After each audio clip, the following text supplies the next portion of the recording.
हम बात करें अगर रामायण की तो जैसे भगवान राम ही हैं, लेकिन कुछ लोग हैं, कुछ वर्ग के लोग हैं जो क्वेश्चन करते हैं कि ऐसे कैसे भगवान थे जो वो ये जान नहीं पाए कि उनकी जो वाइफ थी वो कितनी पवित्र थी। उन पे क्वेश्चन मार्क छोड़ के उन्हें जंगल में छोड़ दिया। तो आपका उस पर क्या पॉइंट है? तो देखें तो भगवान श्री राम एक महापुरुष थे, क्योंकि लोगों को लगता है कि ये महापुरुष है, ये कहाँ त्याग देंगे। तो परीक्षा तो हर किसी की हुई है संसार में। तो भगवान श्री राम को भी लोगों ने नहीं छोड़ा, तो भगवान श्री राम को भी सीता जी का त्याग करना पड़ा। उन्होंने कहा कि पुराणों को नहीं मानते हैं, कि श्री कृष्ण के बाल स्वरूप को नहीं मानते। हम श्री कृष्ण के बाल स्वरूप को मानते हैं अगर उनका कहीं वर्णन हो, पर जो गलत चीज़ है उनको नहीं मानते। तो आपका मतलब है कि पुराणों से ज़्यादा आप वेदों में विश्वास रखते हो क्योंकि वो पुराने हैं। बचपन से ही हमारे मन के अंदर बिठा दिया जाता है कि रात को डर लगता है, तो अगर रस्सी भी पड़ी और रात को हम करेक्ट जा रहे हैं तो हमें वो सांप ही दिखाई देगी। हमारे भारत देश के लिए सबसे इम्पोर्टेंट है मोक्ष प्राप्ति, आत्मा का सुख। और जो बाहर के लोग हैं, ब्रिटिशर्स हैं, उनके लिए शरीर का सुख सबसे ज्यादा इम्पोर्टेंट है।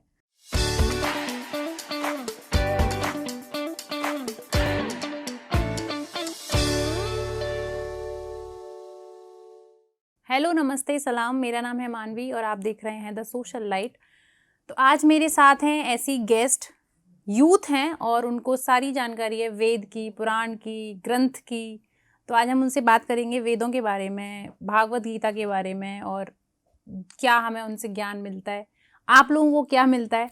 सो देखते रहिए पॉडकास्ट और सोशल लाइट को सब्सक्राइब कर दीजिए। सो कैसी हैं मुस्कान, राइट? हाँ जी, मैं बहुत अच्छी हूँ। आप कैसे हैं? मैं एकदम अच्छी हूँ।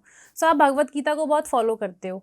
आपको क्या लगता है कौन सा श्लोक या कौन सी बात आपको सबसे ज्यादा प्रभावित करती है भगवत गीता की? भगवत गीता में एक श्लोक है, नैनम छिन्दन्ति शस्त्राणि नैनम दहति पावका ना चैनम क्लेदन्त्यापो ना शोष्यति मारुतः। मतलब आत्मा को ना शस्त्रों से छेदा जा सकता है, ना जल उसे निर्बल कर सकता है, ना आग उसे बुझा सकती है। आत्मा का कुछ नहीं बिगाड़ा जा सकता। तो मनुष्य को यही समझाने की बात उसमें की गई है कि आप जो संसारिक जो चीजें हैं, जो पूरा मेटेरियलिस्टिक वर्ल्ड है, आप उससे डिस्कनेक्ट रखिए खुद को। आप उसमें पूरा लुप्त मत हो जाइए, क्योंकि आत्मा अलग है और बाकी सारी चीजें अलग है। बट ये कहना तो बहुत इजी है आज के ज़माने में, लेकिन वो कहना शायद बहुत इजी है, बट उसको एक्सेप्ट करना बहुत मुश्किल है। क्योंकि लोग तो आजकल सिर्फ मेटेरियलिस्टिक चीज़ों पे ही ज़्यादा निर्भर हो गए हैं। और शो ऑफ वो भी एक मेटेरियलिस्टिक थिंग है कि आप आज नई गाड़ी ले रहे हैं, नई घड़ी ले रहे हैं, कोई ब्रांडेड चीज़ ले रहे हैं, तो आप उसको शो ऑफ कर रहे हैं। सो पीपल ज़्यादा डिपेंड है मेटेरियलिस्टिक चीज़ों पे, राइट? बट हाँ, मतलब कोशिश करें, कुछ लोग हैं जो कोशिश करते भी हैं कि वो उन चीज़ों से थोड़ा सा दूर रहें। आप सारे जितने भी सांसारिक सुख हैं उन सबको भोगो, बट उनके आदी मत बनो। ये चीज हमें, पर टेक्नोलॉजी ऐसी ज्यादा आती जा रही है कि आदी होते जा रहे हैं। हाँ, टेक्नोलॉजी का तो सबसे बड़ा रोल है। आपके अकॉर्डिंग अध्यात्म है क्या? मेरे अकॉर्डिंग अध्यात्म वो है जो हमारे अंदर परिवर्तन लाए, जो हमें निम्न स्तर से उच्च स्तर तक लेकर जाए, ये अध्यात्म है। सो आजकल हम लोग बहुत बात करते हैं मेंटल हेल्थ के बारे में जी। आपको नहीं लगता कि मेंटल हेल्थ एक पार्ट है? यही मटेरियलिस्टिक चीज़ों की वजह से भी मेंटल हेल्थ बहुत ज़्यादा इफ़ेक्ट करती है हमारी लाइफ को। देखिए, मेंटल हेल्थ आजकल के लिए मतलब बहुत इम्पॉर्टेंट टॉपिक हो चुका है, क्योंकि बहुत सारे लोग हैं जो इसी चीज़ से परेशान हैं। सबकी लाइफ में कोई ना कोई टेंशन है, उन्हें उनके सॉल्यूशंस नहीं मिलते हैं। अब बात करते हैं भगवत गीता की। तो कहा जाता है कि हमारे बच्चे भी स्कूल जा रहे हैं, पढ़ रहे हैं, तो अभी कोई ज़रूरत नहीं है इन्हें श्रीमद् भगवत गीता पढ़ने की, ये तो बुढ़ापे का काम है। बुढ़ापे का काम क्यों है? उससे जो सीख मिल रही है वो हमें आज के लिए मिल रही है। जो बच्चे डिप्रेशन में जा रहे हैं, तो डिप्रेशन से निकालने का काम श्रीमद् भगवत गीता करती है। जब हम देखते हैं कि अर्जुन पूरे डिप्रेस्ड है और वो बहुत परेशान है कि मेरे सामने मेरे पूरा परिवार खड़ा है और मैं कैसे इनसे लड़ूं, तब श्री कृष्ण उन्हें समझाते हैं कि ये आत्मा है और शरीर है, वो दोनों चीज़ें अलग हैं। आप अपना मतलब पूरा प्रेम जो दिखा रहे हो वो सिर्फ भारी सुंदरता के लिए, भारी लोगों के लिए दिखा रहे हो, आप आगे का नहीं सोच रहे हो। तो हमारे साथ यही होता है। डिप्रेशन का यही कारण है कि माँ बाप बोल देते हैं कि बुढ़ापे का काम है तो बुढ़ापे का काम क्या है? आजकल हम देखते हैं हमारी नानी दादी टीवी पे बैठ के कथा सुन रही होती हैं, तो वो ऐसे ठिठुराती कथा सुन रही है, हाँ हाँ बहुत आनंद आ रहा है, तो वो तो उनकी तो पूरी उम्र बीत चुकी है। पर जो समझने की बात है वो हमारे लिए है। तो बच्चों को बहुत ज़्यादा ज़रूरी है ये सारी चीज़ें पढ़ाना। बट अगर मैं बात करूँ मेंटल हेल्थ की, तो मेंटल हेल्थ तो इन चीज़ों से भी बहुत इफ़ेक्ट होती है कि उसके पास नई गाड़ी है, वो वहाँ घूमने जा रहा है, तो वो चीज़ें ज़्यादा इफ़ेक्ट करती हैं। मैं क्यों नहीं जा सकता, मेरे पास इतना पैसा क्यों नहीं है। तो मनी भी तो एक ऐसी मटेरियलिस्टिक चीज़, वही हम लोग बात कर रहे हैं, वो भी तो बहुत इफ़ेक्ट कर रही है लोगों को। यही कि आजकल बच्चों को बहुत जल्दी लगी हुई है आगे बढ़ने की। एक कंपटीशन हो गया है कि उसके पास ये वाली गाड़ी है तो मैं भी ये, तो पेरेंट्स के ऊपर भी काफ़ी सारा प्रेशर वो लोग डालते हैं। मैं भी अपने साथ के काफ़ी सारे बच्चों को जानती हूँ, बहुत सारे लोगों को देखा है जो इस सिचुएशन में फंस जाते हैं। और मेंटल हेल्थ एक ऐसी चीज़ है जो, ये नहीं है कि अगर आप स्पिरिचुअलिटी में हो तो आपको मेंटल हेल्थ प्रॉब्लम नहीं हो सकती है। क्योंकि अगर मैं अपने अकॉर्डिंग बताऊं तो मेंटल हेल्थ क्या है, कई बार ये होता है कि आप श्रीमद् भगवत गीता पढ़ो, रामायण पढ़ो, बहुत सारे लोगों के क्वेश्चंस आते हैं, दीदी हमने सब पढ़ा पर हमको कोई डायरेक्शन नहीं मिल पा रही है, हमारा दिमाग फिर से उन पास्ट की चीज़ों में जा रहा है। तो मेंटल हेल्थ खराब होने का सबसे बड़ा कारण है, हमारी मेंटल हेल्थ तभी खराब होगी जब हम या तो पास्ट के बारे में सोचेंगे या फ्यूचर के बारे में ज़्यादा सोचेंगे। आज का जो युवा है, आज का जो यूथ है, वो प्रेजेंट के बारे में नहीं सोचता है, वो पास्ट के बारे में सोच के परेशान है या फ्यूचर के बारे में सोच के परेशान है। अगर वो प्रेजेंट के बारे में सोचेगा तो उसके पास कोई ऐसी टेंशन नहीं होगी, और फ्यूचर के बारे में भी अगर सोचना है तो उस चीज़ को हम कंट्रोल कर सकते हैं। तो जिस चीज़ को हम कंट्रोल कर सकते हैं तो उसकी टेंशन लेने की कोई ज़रूरत नहीं है। तो अभी हम लोग देख रहे हैं कि मतलब बहुत ज़्यादा भव्य अभिषेक हुआ राम जी का अयोध्या में। सो अभी हम लोग उसके बारे में बात करेंगे, लेकिन यहाँ पे लोगों ने पॉलिटिकली भी कुछ रोटियां सेकने की कोशिश करी, कुछ लोग गए, कुछ लोग नहीं गए। सो आपका क्या पॉइंट है कि मतलब धर्म बोलेंगे या फिर अध्यात्म बोलेंगे, उसमें पॉलिटिकल चीज़ें खेलनी चाहिए? देखिए, लगता है कि मतलब हो सकता है कि एक पॉलिटिकल एस्पेक्ट हो इस चीज़ का, पर अगर हम देखें कि राम मंदिर बन रहा है, ये राष्ट्र गौरव का विषय है, तो राम जी कभी भी आए वो हमारे लिए अच्छा ही है। तो बहुत सारी चीज़ें ऐसी हो रही है जो अगर हम देखें, जो अभी प्रेजेंट की सरकार है और जो ऑपोजिशन है, ऑपोजिशन ने क्या किया, राम मंदिर के नाम पे कई सारी वोट्स के लिए गए और वो 3 जगह इलेक्शन हारे। बट अगर हम देखें बीजेपी गवर्नमेंट जो कर रही है, उनके पास वहाँ से राम मंदिर की साइड से न्योता गया अपोजिशन पार्टी को, उन्होंने इनकार कर दिया। यहाँ पे रामलला ने उनको खुद मौका दिया था कि अपनी भूल को सुधारो, पर उन्होंने इसके लिए भी मना कर दिया। तो यही है कि अगर पॉलिटिकल अप्रोच भी है तो वो तो बीजेपी जानती है, गवर्नमेंट जानती है, इस बारे में तो मैं इतना ही कहूँगी। आपने अभी रामायण अभियान चलाया जी, जब राम मंदिर बनने वाला था, उसके बारे में कुछ बताइए प्लीज। देखिए, मैंने ये घर घर रामायण अभियान शुरू किया है। इसमें मैं वाल्मीकि रामायण से हमने शुरुआत की है कि यूट्यूब पे हर ट्यूसडे को ये एपिसोड आता है वाल्मीकि रामायण का। तो वाल्मीकि रामायण के हर सर्ग से हमें क्या सीख मिलती है वो हम लोगों तक बताने की कोशिश कर रहे हैं, क्योंकि भगवान श्री राम के चरित्र के बारे में लोगों को पता ही नहीं है। बच्चों को पता है राम कौन है, जैसे कि आज हमारे देश में जागरूकता इस चीज को लेकर के फैल रही है, बच्चों को पता है राम कौन है, पर भगवान राम कैसे थे, उनका चरित्र कैसा था, या उनसे हमें क्या सीख मिल सकती है, वो जानना हमारे लिए सबसे ज्यादा इम्पोर्टेंट है।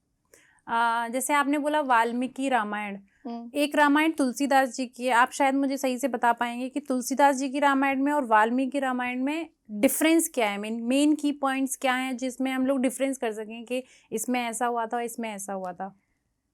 देखिए, तुलसीदास जी की जो रामायण है वो लोक की मर्यादाओं के आधार पे है। ओके, कि अगर आपको लोक की मर्यादाओं के आधार पे राम को पढ़ना है तो आप तुलसीदास जी की रामायण पढ़िए। ओके, और अगर आपको सिद्धांतों की कसौटी पे रामायण को पढ़ना है तो वाल्मीकि रामायण पढ़िए। वहां आपको वो राम दिखाई देंगे जो वेदानुकूल राम है, जो ऋषियों के अनुकूल राम है, और जिस राम को गुरुकुल ने निकाला है, वहां आपको वो राम दिखाई देंगे। तो स्टोरी सेम है बट फोकस किस चीज पे ज्यादा किया गया है वो थोड़ा डिफरेंस है। देखिए, जो तुलसी जी की रामायण है उसमें उन्होंने बताया कि भगवान श्री राम अवतार थे। ओके। मतलब वो पहले से ही ईश्वर के अवतार थे, वो धरती पर आए, उन्होंने सबका कल्याण किया। पर जो वाल्मीकि के राम हैं वो दशरथ के एक पुत्र हैं, एक साधारण बालक हैं, जिन्होंने अपनी योग्यता के आधार पे, अपने बल के आधार पे, बुद्धि के आधार पे अपने आप को संसार के बीच में से निकालते हुए भगवान बनाया। मतलब जो तुलसी के राम हैं वो तो भगवान से मनुष्य बनने तक का सफर है, और जो वाल्मीकि के राम है वो मनुष्य से भगवान बनने का सफर है। Oh nice.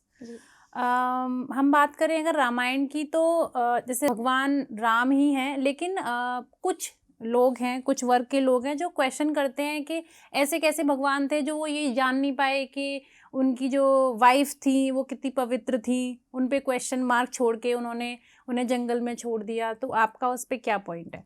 देखिए, मैंने अभी आपको बताया वाल्मीकि रामायण और रामचरितमानस का डिफरेंस जो था। तो सीता जी वाली जो बात आपने कही, इसमें यही है कि भगवान श्री राम को हमने भगवान तो कह दिया, पर भगवान और ईश्वर में डिफरेंस है।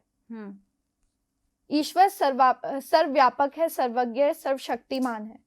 ईश्वर को कोई देख नहीं सकता। ये बात तुलसीदास जी ने सबसे पहले लिखी है रामायण में। फिर कुछ पंक्तियों के बाद उन्होंने ये भी कहा है कि भगवान श्री राम ही ईश्वर के अवतार हैं। तो वाल्मीकि रामायण में जैसे कि मैंने कहा कि उन्होंने अपने बल बुद्धि के आधार पर खुद को उस रास्ते से निकालते हुए संसार में अपनी जगह बनाई।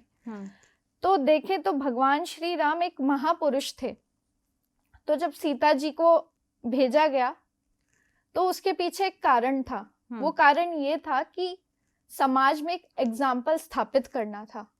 ओके। क्योंकि लोगों को लगता है कि ये महापुरुष है, ये कहाँ त्याग देंगे। तो परीक्षा तो हर किसी की हुई है संसार में। तो भगवान श्री राम को भी लोगों ने नहीं छोड़ा, तो भगवान श्री राम को भी सीता जी का त्याग करना पड़ा। पर उसके पीछे कारण था, सीता जी बहुत पवित्र थी। सीता जी को पता था उन्हें क्या करना है। वो अग्नि की ही बेटी थी, तो वो अग्नि में समा जाएगी तो उससे कुछ नहीं होने वाला था। तो राम जी को इस बात का ज्ञात था कि सब कुछ नॉर्मल रहेगा, पर समाज में एक एग्जाम्पल स्थापित करने के लिए उन्होंने ये किया। ओके। सो कुछ लोग तो कृष्ण जी पे भी क्वेश्चन करते हैं कि उनकी हजारों आज के ज़माने में बोले तो गर्लफ्रेंड थी, हजारों उनकी वाइफ थी जी। सो आपके अकॉर्डिंग पुराणों में बहुत गलत वर्णन किया गया है कृष्ण जी के कैरेक्टर को जी। सो आप उसके बारे में कुछ बताइए। देखिए, भगवान श्री कृष्ण हमारे देश के बहुत महान पूर्वज रहे हैं, और भगवान श्री कृष्ण के चरित्र को इतना गंदा दिखाया गया है। कुछ पुराणों में एक ब्रह्म वैवर्त पुराण है, उसमें भगवान श्री कृष्ण के बारे में बहुत गलत सी चीज़ें लिखी गई हैं कि जो राधा जी थी वो उनकी मामी थी, उनके साथ उनका संभोग हुआ और किसी को देख के उनका वीर्यपात हो गया। बहुत बहुत सारी गलत चीज़ें पुराणों में लिखी गई हैं। तो ऐसे ही किसी ने सवाल किया, जब ये कन्वर्जन का टाइम आता है तो लोग यही उंगली उठाते हैं कि तुम्हारे राम ऐसे जिसने अपनी पत्नी को वन में छोड़ दिया, तुम्हारे कृष्ण ऐसे जो गोपियों के साथ रास रचाते हैं। जब केरला स्टोरी मूवी आई थी तो उसमें भी अपनी उनके पॉइंट्स में यही पॉइंट्स दिए गए थे। यस, कन्वर्जन के टाइम पे ये पॉइंट्स दिए गए थे। पर आज जो हमें जरूरत है यही कि हम सच्ची चीजें बाहर लेकर आए। सुनी सुनाई कहावतें, या क्या हुआ कि जब मुगल आए, मुगलों ने बहुत सारे परिवर्तन किए। जो संस्कृत जानने वाले लोग थे उनको कुछ पैसे खिलाए जो पैसों के भूखे थे, और उनसे पुराणों में परिवर्तन कराया कि कहीं उनके मोहम्मद पे उंगली उठ रही है तो इनके भगवान पे उंगली उठाई जाए। और जब हमारे भगवान पे उंगली उठाई जाए तब से ये सारी चीज़ें चलती आ रही है, तब से चेंज नहीं हुई है। तो बहुत सारी चीज़ें ऐसी हैं जो श्री कृष्ण के बारे में बहुत गलत है। जबकि हम देखें कि श्री कृष्ण तो ब्रह्मचर्या के सबसे उच्च स्तर पे थे, और श्री कृष्ण जी तो एक देवतुल्य महापुरुष हम कह सकते हैं। उन्हें पूरा वेदों का ज्ञान था, पर यहाँ कोई बात नहीं करते। उन्होंने अमर गीता का ज्ञान दिया। उनके पास इतना वक्त ही नहीं था कि वो रास रचाएंगे। ओके। ये सारी चीजें करेंगे, क्योंकि जब लेकिन फिर रास का जो वर्णन आया है वो कहाँ से आया है? देखिए ये सारी चीजें पुराणों में आई हैं कि भगवान श्री कृष्ण रास रचाते थे, तो मैं पुराणों को नहीं मानती हूँ, ये मेरा मत है। और हमारे भारत देश में सब लोग अलग अलग दर्शन को फॉलो करते हैं, अलग अलग चीज़ों को फॉलो करते हैं, सबका अपना अलग मत है। पर भगवान श्री कृष्ण पे उंगली उठाई जाए ये चीज़ गलत है, क्योंकि हमें उनसे अच्छी चीज़ें ग्रहण करनी है। हम उन निगेटिव चीज़ों को पढ़ ही क्यों रहे हैं? हम क्यों भगवान श्री कृष्ण के चरित्र को नहीं पढ़ रहे हैं? हम क्यों नहीं पढ़ रहे हैं? उनका त्याग क्यों नहीं पढ़ रहे हैं? उन्होंने भगवत गीता का जो अमर ज्ञान दिया है, ये सारी चीज़ें हम क्यों ग्रहण नहीं कर रहे हैं? हम क्यों उल्टा जा रहे हैं? हम सिर्फ रास रचाने वाली बातों पे क्यों जा रहे हैं? जब बात आती है लिव इन रिलेशनशिप की, तब भी भगवान श्री कृष्ण के नाम पे सुप्रीम कोर्ट में, हाई कोर्ट में यही बोला जाता है कि भगवान श्री कृष्ण भी तो ऐसा करते थे। आप जब तक उन चीज़ों को पढ़ोगे नहीं, जानोगे नहीं, क्योंकि हम इवन सारे प्रूफ्स हैं, अगर मैं यहाँ पे लेके आऊँ तो मेरे पास सारे प्रूफ्स हैं कि पुराणों में कितनी सारी चीज़ें गलत लिखी हैं। तो यही है कि आप किसी महापुरुष को इस तरह से बदनाम नहीं कर सकते हैं, क्योंकि जितना वेदों का ज्ञान और जिनकी शिक्षा बचपन से लेके बड़े होने तक गुरुकुल में हुई है, उनके पास इतना वक्त ही नहीं है कि वो इधर उधर रास रचाएं या बाकी सारी चीज़ें करें।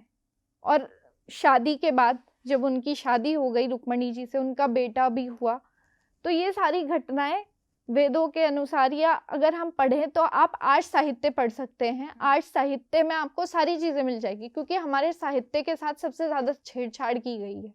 तो अभी आर्ष साहित्य हमारे भैया हैं, तो वो भी बुक्स निकाल रहे हैं जिसमें सारी चीज़ों का खंडन है, तो हम वहाँ जाकर पढ़ सकते हैं। क्योंकि लोगों, अभी कुछ समय पहले एक भाई ने वीडियो बनाई कि हम लोग जो हैं, हम राम को नहीं मानते हैं, कृष्ण को नहीं मानते हैं। तो उन्होंने कहा कि पुराणों को नहीं मानते हैं, कि श्री कृष्ण के बाल स्वरूप को नहीं मानते। हम श्री कृष्ण के बाल स्वरूप को मानते हैं अगर उनका कहीं वर्णन हो, पर जो गलत चीज़ है उनको नहीं मानते। अगर कुछ ग्रहण करना है तो अच्छा ग्रहण करना है। तो आपका मतलब है कि पुराणों से ज़्यादा आप वेदों में विश्वास रखते हो, क्योंकि वो पुराने हैं। जी, वेदों की बात सही है। इसी चीज़ से मैं एक चीज़ लूँगी कि पिछले आप कुछ टाइम पहले काल भैरव जी के मंदिर गए थे और वहाँ पे आपने एक वीडियो बनाई थी शराब को लेकर। उसके बारे में कुछ बताइए। हाँ जी, देखिए हम उज्जैन गए महाकाल के दर्शन करने के लिए, पूरी फैमिली गई। तब वहाँ हम गए काल भैरव के मंदिर पे, मुझे नहीं पता था। तब वहाँ जाकर देखा, पता लगा कि प्रसाद के साथ काल भैरव पे शराब चढ़ाई जाती है। तो जब हम उज्जैन गए तो वहाँ पे काल भैरव का मंदिर था जहाँ पे शराब चढ़ाई जाती थी। तो मेरी जानने की इच्छा हुई कि मतलब ये क्या चल रहा है। अभी कुछ समय पहले मैं शराब का विरोध कर रही थी, मैं पूरी हिस्ट्री बता रही थी कि हमारे भारत देश में शराब की शुरुआत कैसे हुई या कहाँ से आई। तब वहाँ जाके मैंने देखा, मैंने कहा ये तो बड़ी अजीब बात है। और भीड़ बहुत ज़्यादा, हज़ारों में वहाँ लोग थे, लंबी लंबी लाइनें लगी हुई थी। तो मैंने कहा चलो अंदर चलते हैं, देखते हैं। तो वहाँ पे रॉयल स्टैग की पूरी रॉयल स्टैग और पूरा दुकान बनाई हुई थी तो वो अंग्रेजी शराब की दुकान। तो जब हम मंदिर के अंदर गए तो देखा वहाँ पे शराब पंडित जी ले रहे थे, ऐसे डाल रहे थे और बंद करके वापस दे रहे थे।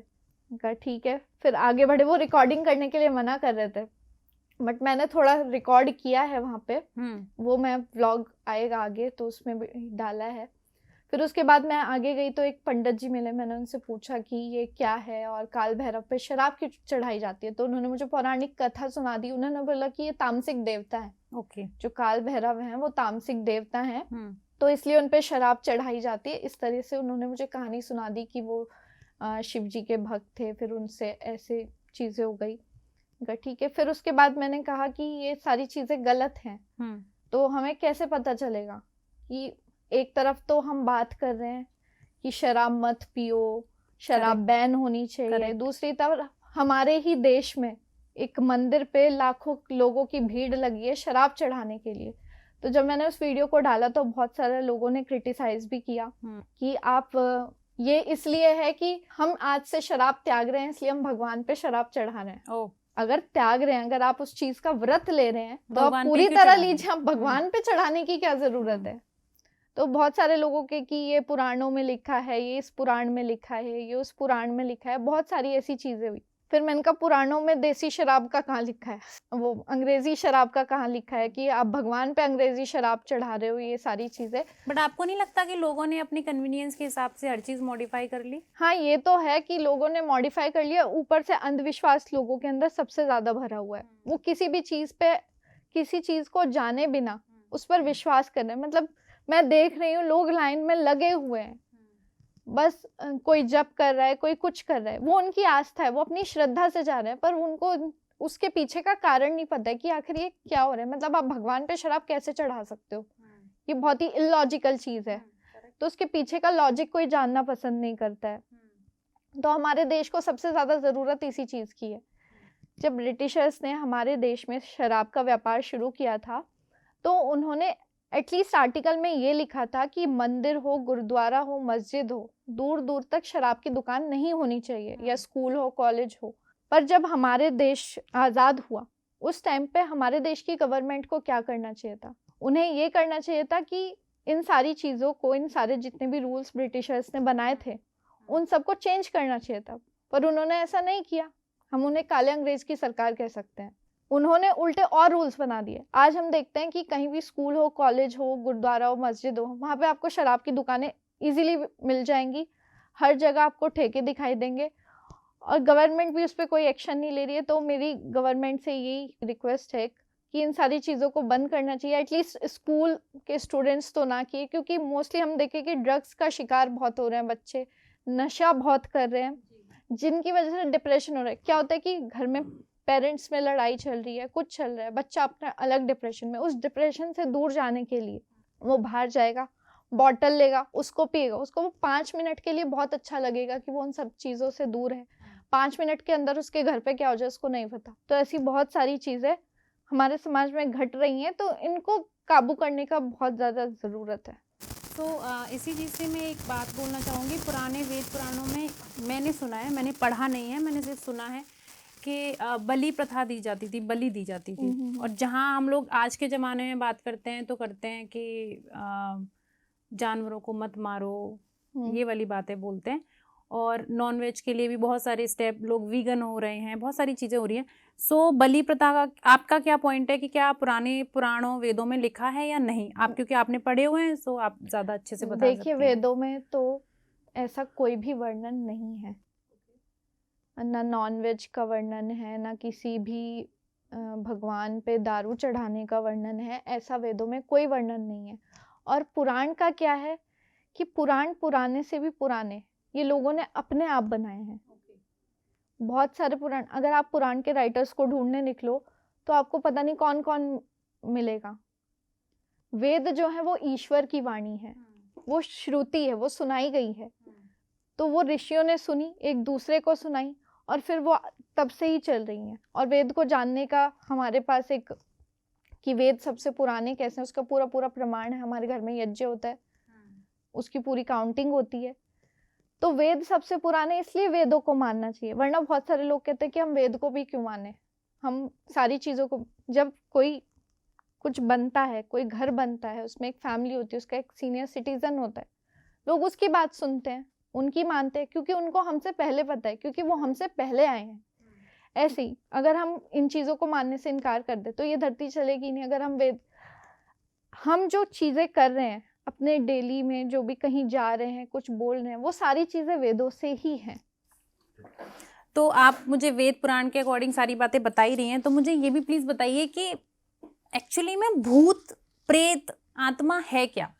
और एक्चुअली में ये क्या होता है कि जो मूवीज़ में दिखाया जाता है, या फिर बहुत सारे हम लोग पॉडकास्ट भी करते हैं, बातें करते हैं इसके बारे में, तो जैसा पोर्ट्रे किया जाता है एग्जैक्टली वही है, या ये भी साइकोलॉजिकली है कुछ? ये भी साइकोलॉजिकल ही है। ओके। क्योंकि आप ये देखिए, जब हम बात करते हैं भगवत गीता की, तो उसमें साफ साफ बताया जाता है कि आत्मा अलग है और शरीर अलग है।